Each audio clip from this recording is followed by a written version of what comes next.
In this lecture, I want to discuss with you some extensions to the basic techniques of inference that I showed in the last lecture.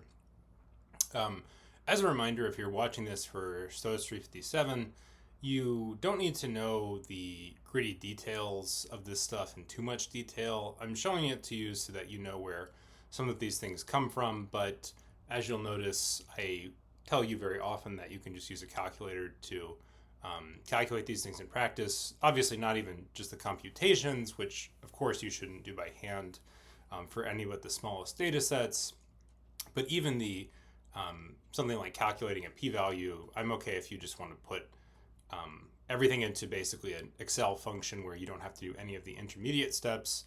But I think showing you how those intermediate steps are done at least once is instructive. So let's begin with the first topic. That's a good place to begin, I guess. Inference on proportions. So in the last chapter, we learned about a couple of ways to make inferences about population means from the means in our sample. And we saw how this worked for a simple quantitative outcome. But what if we happen to have a binary variable or a set of binary variables that represent all outcomes for some polytomous variable, where a polytomous variable is one that basically has many different categories that are nominal. So a many category outcome would be something like religion or race. You can represent those as sets of binary variables, Protestant, Catholic, Jewish, Muslim, Hindu, etc. And then you just do the same procedure for all of those.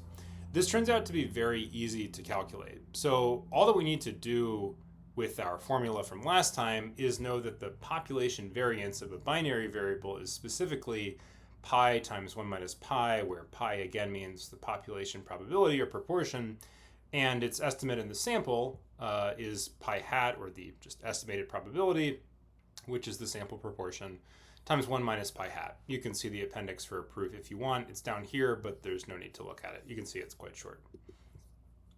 Okay, so then what we do is we simply replace in the sampling variance formula, which is, remember, the standard deviation of the sampling distribution, and that's sigma squared, or the variance of the variable itself over n. We just replace the variance with pi times 1 minus pi. Then the true sampling variance is pi times 1 minus pi over n, and the standard error is the root of pi times 1 minus pi over n. The last question is how we estimate this in the sample. And here there's a slightly funny setup. So if we assume that the null is true, pi is equal to pi naught, or in other words, the hypothesized population parameter is equal to the true parameter, just because we're assuming that.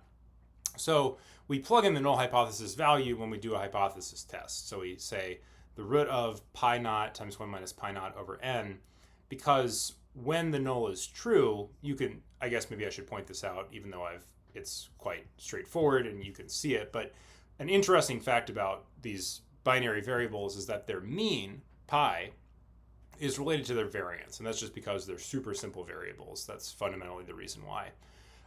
So that means that if we're thinking about the unknown population mean, and we have to, in the case of a hypothesis test, postulate a value of the mean, then that's going to be involved in our estimate of the standard error.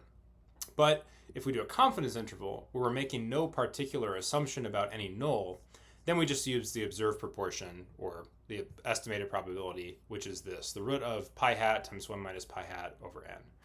So there's a slight difference there. Generally speaking, software will do this for you correctly automatically. There are two caveats here that I want to mention. The first is that proportions are z-distributed, not t-distributed, because we don't have to separately estimate the mean and standard error, since in this case, as I mentioned just now, the latter, the standard error, and the standard deviation for that matter, are a function of the mean, but this is not true of quantitative variables generally. So actually, our original simpler approach from last time works, where we were using a true normal distribution, not a t-distribution. As I mentioned last time, at this level, you can basically just calculate your test statistic and put it into a table of t-values, as I've shown in our labs. It doesn't really make a huge difference. The t-distribution looks very much like the normal distribution, with more, as long as you have more than a tiny handful of observations. But it's just really not that important. Too many textbooks, I think, make too big a deal about this. So anyways, here it doesn't even matter because you don't have a t-distribution here. The second point is that you still do need to worry about the sample size, both because this isn't really true. This central limit theorem that underpins all this isn't really true with tiny sample sizes. And secondly, the other problem is that when you've got a small sample size in one of your proportions, so the proportion of successes or failures is very close to 0 or 1, which makes the proportion of whatever you, like basically, if the proportion of one is very close to 0 or 1, the proportion of the other will be very close to the opposite. So for instance, if the proportion of people that you estimate in the sample or you hypothesize to be, say, like have all 4 of their limbs, you would probably assume that's about 99.9% of the population, maybe fewer. But what that means then is that the proportion that you estimate to not have that would be 0.1. And both of those proportions are close to 0 or 1. So the problem is that the sampling distribution then becomes truncated because it'll be centered at a mean that's very close to the maximum or minimum of the sampling distribution. So that's just something to be aware of at the extremes. Now let's stop with the theory and do a little bit of practice. So let's suppose that you have 80 observations of the binary outcome praised daily, meaning that the respondent prays daily, and you wish to test the hypothesis that 1/2 of your population prays so often. So H0 pi praised daily is 0.5. And your alternative is two-sided, as all of us are in this class for simplicity, which means that you will basically calculate a two-sided p-value and see if there is evidence that this is false. So whether or not that means people are praying more often than that or less often than that. Pardon me, sorry, I've got a bit of a runny nose. You observe in the sample the pi hat, sample proportion 3/8. So the generic formula for a standardized test statistic is always this. It's the sample statistic minus the hypothetical population parameter over the standard error. So here we plug in pi hat minus pi naught over the formula for the standard error derived earlier. We get 0.375 minus 0.5 over the formula. We keep plugging and chugging and we get negative 2.24. It turns out that the probability of a z statistic of absolute magnitude being greater than 2.24, so meaning that it's greater than 2.24 or smaller than negative 2.24, is about 2.5%. So our conclusion is that we reject the null hypothesis at a significance level of 0.05, which for our class is the default that you should not change. We can also calculate a 95% confidence interval for this observed datum. We simply use our new standard error. The generic formula is, however, for a confidence interval, always going to be this same thing.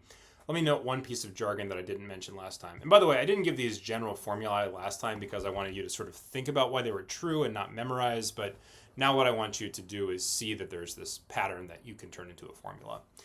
So the generic formula for a confidence interval, where we say critical value to mean the number of standard deviations on a sampling distribution, which include the middle C% of the area under the curve, is this. In other words, those critical values, I know that was a mouthful, those critical values are the points on the sampling distribution that capture whatever middle percent. We're going to use 95 always in this class, pretty much. You can use 99 if you want, but there's no reason to spend lots of time on that particular thing you could vary.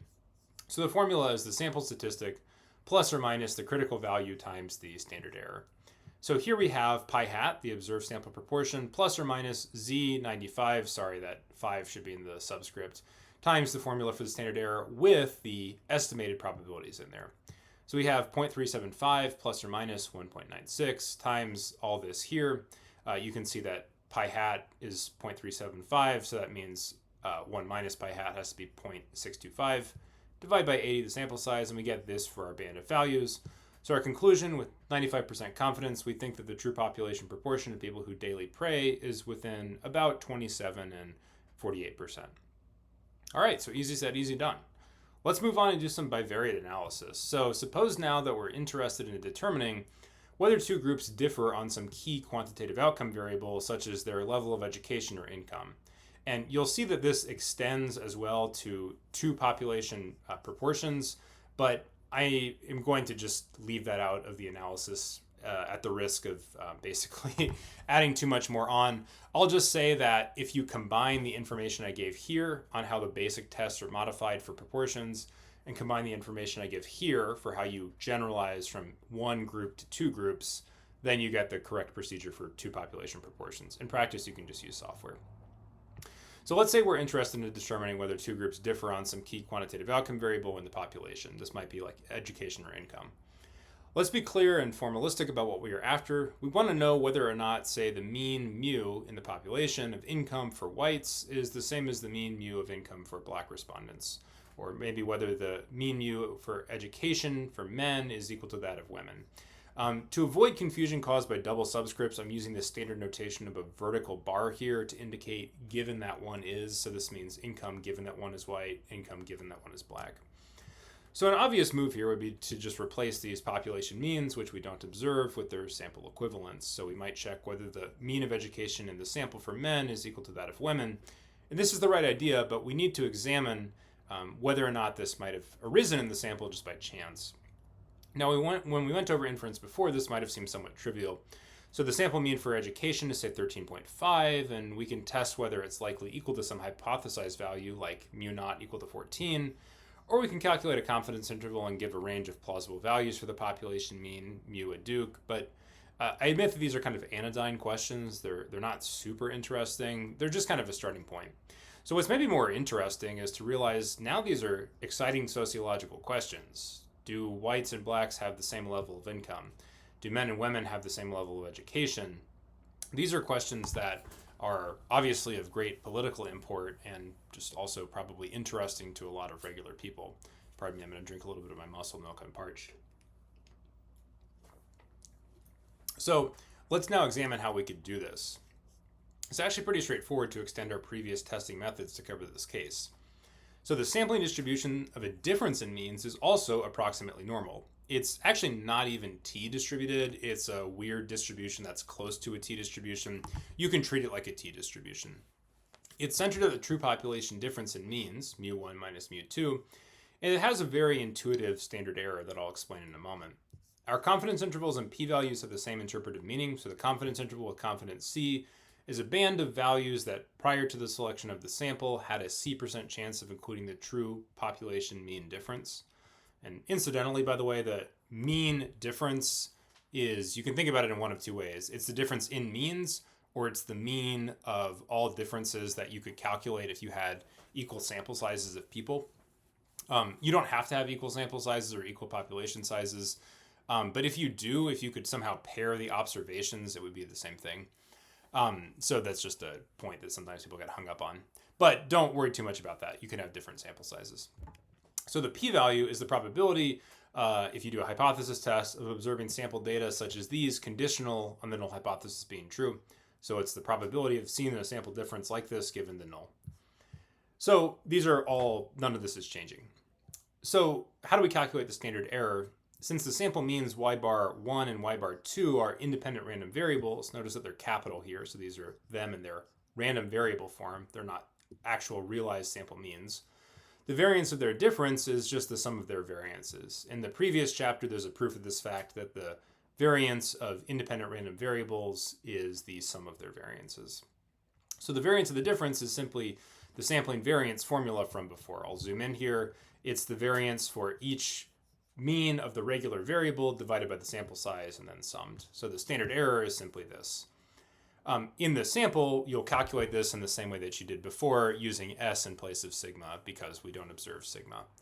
Remember, by the way, that sigma is the standard deviation, S is the standard deviation in the sample, and their squares are the variances. It's just easier to do math on the variances, but the intuition is often not as clear. So that's just a point about why we use variances. It's important to know mathematically, but the intuition is not as easy because it's a squared difference that you're summing up. Okay, so our confidence interval is the following. We take the observed difference, and these really should be capitals, but not a huge difference here.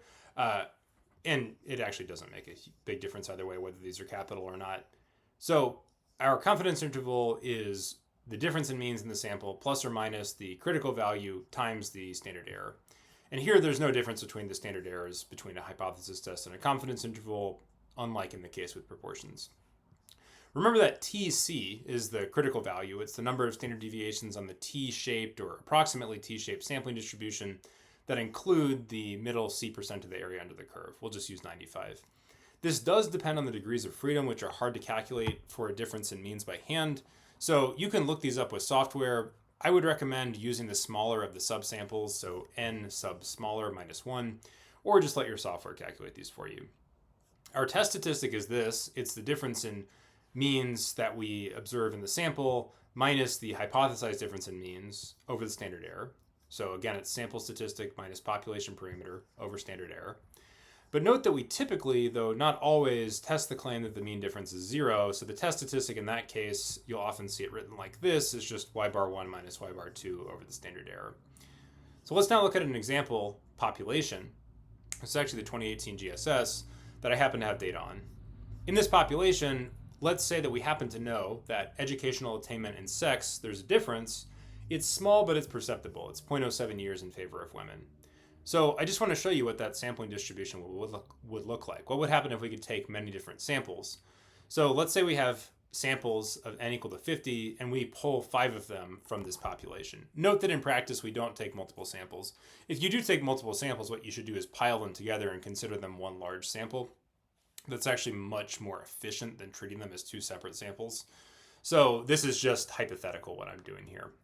So let's say we pull 5 samples from this population and calculate confidence intervals. We should expect all of them to include the true mean difference. That should be 95. Wait, let me take that back. Sorry.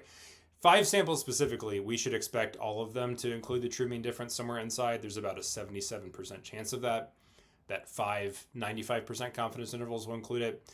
But in the long run, you should expect 95%, hence the name, of the confidence intervals to include the true population mean.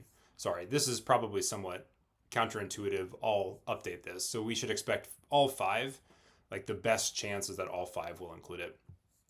So in this particular simulation, we do in fact see that. Note that we've got all these different confidence intervals here, and note that they have slightly different sizes to the band. So this is not as wide as this. That's because we're estimating the standard error from the data. So, and you can see this is not nearly as wide as this. So we're estimating the standard error from the data because we use as an estimate of the population standard deviation, the numerator of the standard error, we use the sample standard deviation. So that's what leads to these confidence intervals being of different sizes. And this is not a strictly normal distribution. You can actually see it's a little bit fatter, basically. So that's what it should look like in the long run data. So suppose that you're interested in coming up with a plausible range of values for the difference in mean hourly wages among young men and women. Say those under 40 with bachelor's degrees, so people very much like yourselves with 95% confidence. The mean for men is 34.25, and the sample variance is this here. I won't read out all these numbers, I just want you to kind of see what they are and where to find them. So the mean for women is 29.67, and here's the variance in sample size. The smaller of the 2 subsamples, the men, is very large, so our 95% CI t-stat, or critical t, happens to just be 1.96, as it is with a perfectly normal distribution. So this is an illustration of the fact that when sample sizes are large, we basically don't need to worry about the t-distribution even one bit. So using our formula from above for our 95% confidence interval, we take the difference in sample means, we add and subtract the critical value times the standard error here, and we get $4.16 an hour to $5 an hour. That's the plausible range of values for the difference in means among the 2 groups. What if you wanted to test the claim that the difference is equal to $4 an hour in favor of men? So I'll mention one thing here, which is that confidence intervals and two-sided hypothesis tests actually correspond exactly if the level of confidence C is equal to 1 minus alpha, the significance level.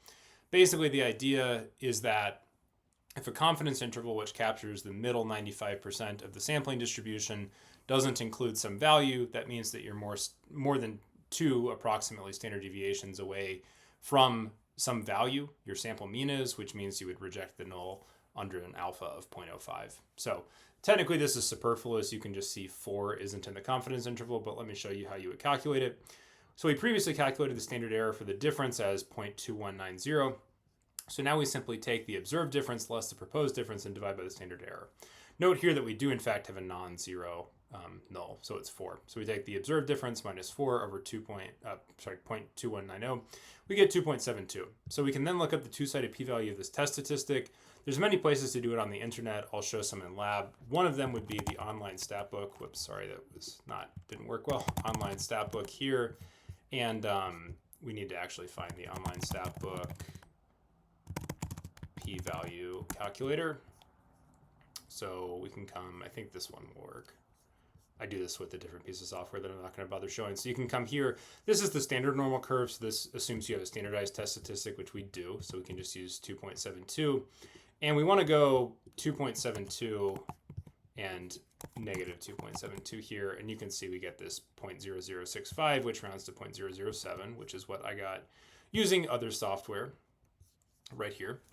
So since our conventional alpha is 0.05, we reject the null hypothesis at this level. We could have also observed that our 95 CI does not include 4, as I mentioned before. Below is an illustration of our p-value using the unstandardized sampling distribution. So it's centered at the true null hypothesis, not 0, and it's got a standard error, which is what we calculated before. But if we standardized it, it would just look like this. Okay, so this is a test of our claim that mu wages for men is equal to mu wages for women are actually not equal to, but that the difference is equal to 4, and we see the p-value here. So you can see this is a small area under the curve. We reject the null hypothesis at alpha of 0.05. Let's now talk a little bit more about the concept of modeling. This is actually our first encounter with modeling. So above, we were just discussing one horn of inferential statistics, checking whether an observed difference between two groups is statistically significant.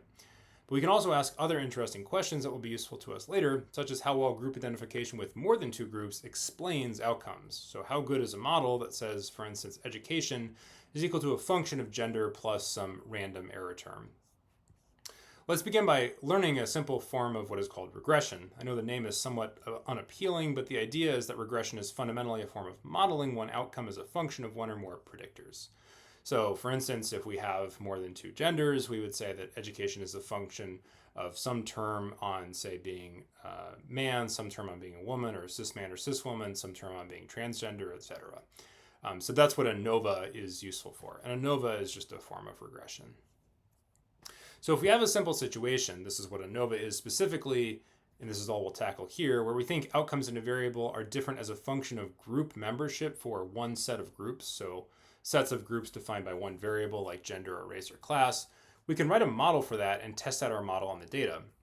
In reality, unless we have some experimental setting where assignment to treatment versus control should be the only thing that matters, probably something more than group membership matters, but seeing how group membership matters is a good way to begin learning this material.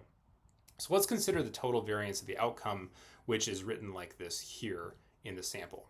If we think our model is a good fit, it should be able in some sense to explain this variance. And incidentally, we can also just omit the denominator. This should actually be n-1, but we can omit this term here, 1 over n-1, because we'll just be splitting the variance into different component parts.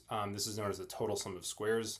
So what we can do is we'll just ignore the denominator here. Once we calculate our model, the variation of observations around our predicted values, which we'll call the model sum of squares, should be large relative to the total sum of squares. So it turns out, unsurprisingly, that if we think our model is something straightforward, so like let's say we think that vocabulary is a function of your level of education plus an error term, and you then write the model as beta naught, which is an intercept, plus beta 1 times less than high school, plus beta 2 times high school, plus beta 3 times some college, plus beta 4 times bachelor's, plus beta 5 times grad school, plus an error term, then the best predictions are simply the group means for each variable. So to fit this model by optimizing on a variety of different criteria, one of them would be what's known as ordinary least squares, so minimizing the sum of squared residuals, then our best predictions are simply these group means. So we don't have to do very much to estimate the model. We just find the group means. Pretty simple. I want to show you, like that part is super easy. I want to show you a little bit about the diagnostic criteria that we use to evaluate the model. So we can calculate the fit of our model in this simple case by observing that the total sum of squares can be broken down in the following way. I'm going to show you this here. It involves a double summation, so I'm going to explain double summation, and then we'll talk about what I'm actually setting up here. So we're going to take a little detour.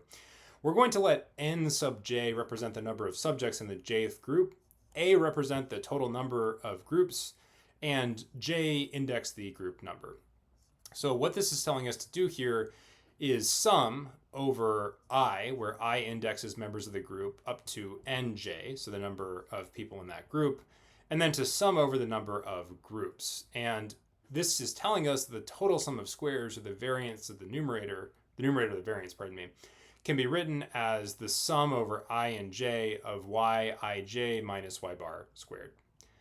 This is the same thing as the numerator of the variance, but I do want to explain double summations because they can be a little tricky. So double summations can be understood in a couple of different ways. Consider a simple example like the following. So we sum over I equal to 1 to 5 and j equal to 1 to 5, I plus j. You can think about this summation here in one of two ways. First, we have an extra dimension to the sum. This is true even if there's not a second variable.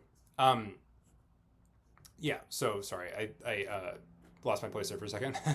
So this is true even if there's not a second variable. So for example, think about this simple sum here. Summing I equal to 1 to 5, I, that happens to be 15, as you probably can calculate pretty quickly. We could actually sum over I and j. So summing I equal to 1 to 5 and j equal to 1 to 5 over I happens to be 75, even though there is no j term, which is a little bit confusing at first. It turns out that if you picture this as a three-dimensional function where I and j define the two-dimensional plane and the outcome of the function being the third dimension, in this specific case, the place we are along the jth dimension, so that could be like the y dimension if you want, simply happens to not affect the value of the sum, but the sum is a function over this sort of grid or mesh in two dimensions, this kind of square space in two dimensions. So when you add this extra j dimension, you're doing something new than if you didn't have that j dimension, even if there's no j term. As you might expect, we could also think about it the exact opposite way. Suppose we have another variable in the sum, but no second dimension. So for example, if we sum I plus j over I equal 1 to 5, that ends up being 15 plus 5j, even though there was no term with j. So j just ends up, or no summation with j. So j is just a pure variable. We don't have a jth dimension to the sum, so we don't know how many times to sum over it, but it's along for the ride as we sum over I. It doesn't really add anything definite to the sum because it's still a variable, so the sum just remains definite in only one dimension. That said, double summations often, in fact typically, involve a dependence on both the extra dimension and the extra variable. So in other words, we can think about a simple one-dimensional sum as becoming essentially a function of two variables, a function from R2, or the two-dimensional space, to R, the one-dimensional space. And our new variable j is one of those two variables. But we also need to sweep along this jth dimension. So if you're picturing something like I plus j, you can think about that as being a three-dimensional function where you've got j as like the x-axis, I as like the y-axis, or vice versa, and then the z-axis is just the height f. So we're just relabeling those three-dimensional axes. You can think about this in one of two ways, how to do this double sum. First, without adding any particular shortcut, so taking the long way around it, you can imagine fixing a value of one of the indices, summing over the other index, and then iterating over the first index. So for instance, with an expression such as the sum over I to 5, j to 5 of I plus j, you can imagine letting j equal 1, summing over I plus 1, setting the sum aside, then letting j equal 2, sum over I plus 2, and then do that until you exhaust levels of j, so you go up to 5. And then you add up all those sums that you sort of stowed away. An alternative, which leads to some simplifications for simple double sums, is to consider this more abstractly. So for each value of j, the summation I does not depend on j. It's just along for the ride, so as long as we keep track of how many times we add up j for a run through of I, we can pull it out. So we think about this same sum here. Then what we could do is say, okay, when I'm summing over I, j isn't being affected by it, it's just kind of catching a ride with I. So we just add it to itself 5 times, that means 5j. So we pull 5j out here. Then we are still left with the sum over I, which could be more complicated because it actually varies. So we'll just put all that in parentheses and then sum over j. Then we can do the sum over I. So we learned before that the sum of the first 5 numbers, natural numbers, starting with 1, is 15. So now we've just got the sum over j of 5j plus 15, and we can now apply the same logic to I with respect to j. So I doesn't vary with j, it's just along for the ride. So we can pull it out as long as we remember that it's going on 5 rides, so to speak, with j. So the 5 on j can also be pulled out because of the distributive property, so we can factor out we can just remove this 15, right, as long as we remember that it's multiplied by 5, so we pull it out. And then we've got the sum over 5j, And we can just pull out that 5 since it's just going to be distributed across the sum over the first 5 numbers, which again is 15. The different indices don't matter. It's still the same 5 numbers. So we have 75 plus 5 times 15 is equal to 150. That would be how you would do that summation. So let's now resume what's called the ANOVA decomposition. And I'm going to show this main proof in the text because it's not very hard to follow. So we start with the total sum of squares here. Again, what this tells us to do is sum over all the individuals in any given group, and then sum over the groups. This here, so the deviation of the ith member of the jth group from the overall mean, and then square. Now here's the little trick. We pull this trick a lot in mathematics. We're going to add and subtract the same value here, y bar j. So we add y bar j and subtract y bar j. And then what we're going to do is going to rearrange this a little bit here. By the way, note that this is y bar j and then minus y bar j here, but really this is minus y bar j and this is added y bar j because of the parentheses, but they still cancel. So then we get rid of the parentheses here and we rearrange a little bit. And we see that what this becomes is it's the within group deviation. So y bar or yij minus y bar j. So someone's deviation from the group. And then the between group deviation. So the group's deviation from the overall mean. That's just a definition of terms. So this is a deviation of a person from their group. This is a deviation of the group from the overall. Then we do a little bit of foiling. So note that we might look at this scary multinomial expansion and see that there's going to be 16 different terms here, which is a little bit frustrating, but we can just think about these as A and B terms. So an A term and a B term, and then we can just do regular foiling. So we'll have a squared plus b squared plus 2ab. A is within deviation, b is between deviation. Then finally we've got this cross term here, the between deviation times the within deviation. Now in this particular case, this term is going to disappear because when we sum within a group, we do the within deviation. The between deviation is constant because we're fixing the value of the group, j. So we pull that out. Then we just have the within deviations from the group level mean, and we learned before that deviations from a mean just sum to 0. So this term becomes 0 in this simple ANOVA. And then what we have is the following. We have this expression, and we call this again within groups variation, or the within sum of squares, and this is the between groups variation, or the between sum of squares. And this expresses variation that's due to group membership. This expresses variation that's due to random noise within the groups. So we can treat this term on the right as a set of predictions, basically. It's how much better, if you like, the group means do as a prediction of the outcome than does the overall mean, which is the crudest model. But it's probably even more useful to recognize that the mean of the predictions here is also the mean of the observations. So let's let y hat generically indicate a prediction, which here happens to be these group means. And we'll let y tilde indicate the predictions for a centered variable. Then what we have is that this model sum of squares, or between groups variation, is equal to y hat I minus y bar squared and summed. And then we can break that y hat I into y tilde plus the overall mean. And then what we have at the very end is that this is the sum of these y tildes. Or in other words, it's basically just the group means or the predictions when we have centered variables. So it's just the variance of our predictions in this case where we center our variables. Or if we assume centered vectors or centered variables, it's also the length of a prediction vector, because it turns out that if these vectors, these objects in n-dimensional space, are centered, that means that a sum of squares, like this here, actually represents basically not only a variance or a sum of squares, but it also represents basically these lengths, because the Pythagorean theorem holds in n dimensions. So when we're adding up the square and the square and the square, it's, I should say actually the squared length of our prediction vector. Okay, so that's very cool. So finally, what do we do with this information that we obtain? This is just metaphorical. Well, it's conventional to calculate the goodness of fit, which is the ratio of model sum of squares to total sum of squares, or the ratio of the variance of our predictions to the total variance, basically. It's also the length of the prediction vector to the outcome vector, or squared length. I need to fix that.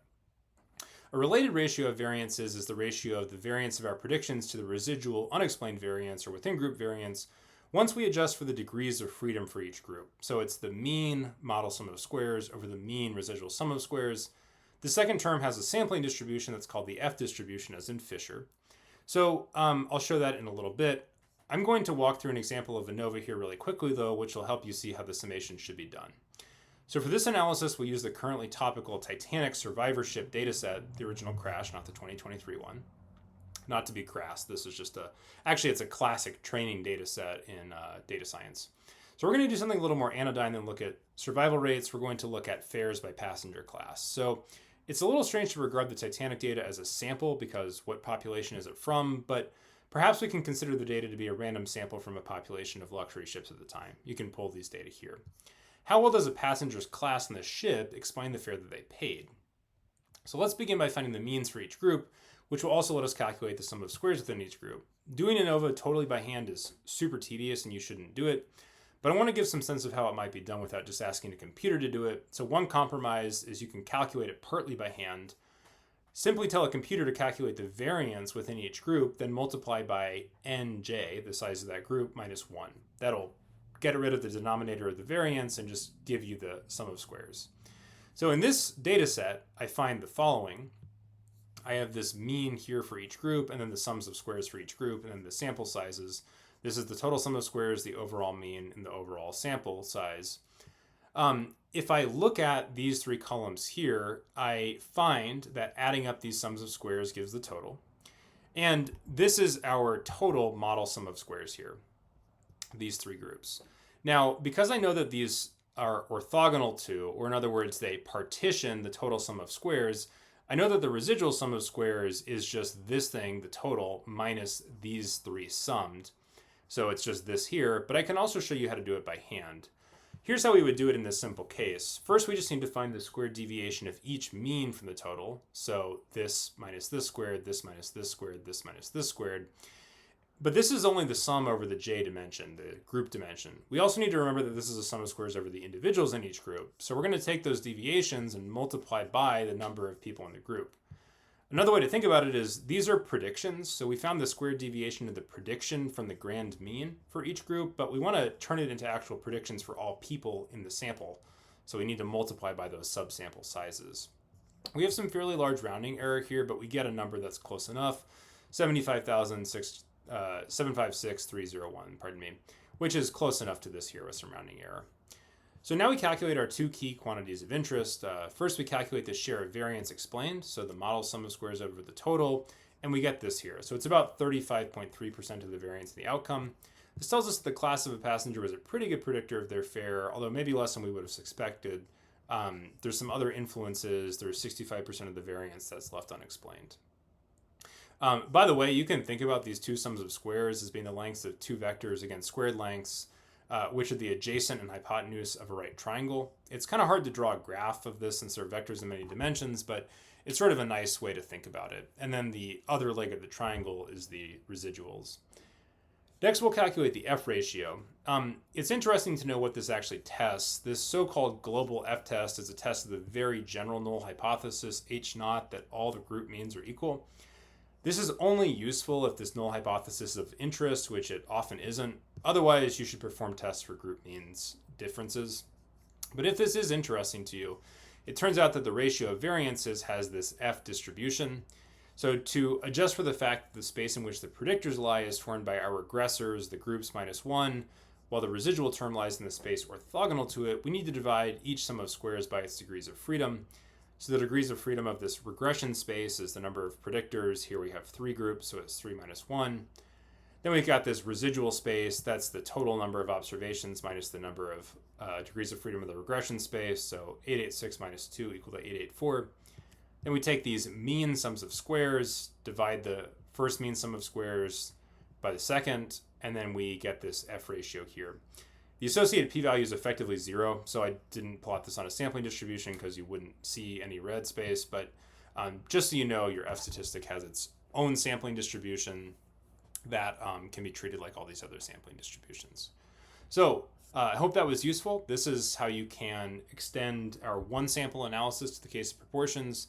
do tests for the group difference in means or show the confidence interval for them, and then also how you can begin to model outcomes and learn a little bit about regression.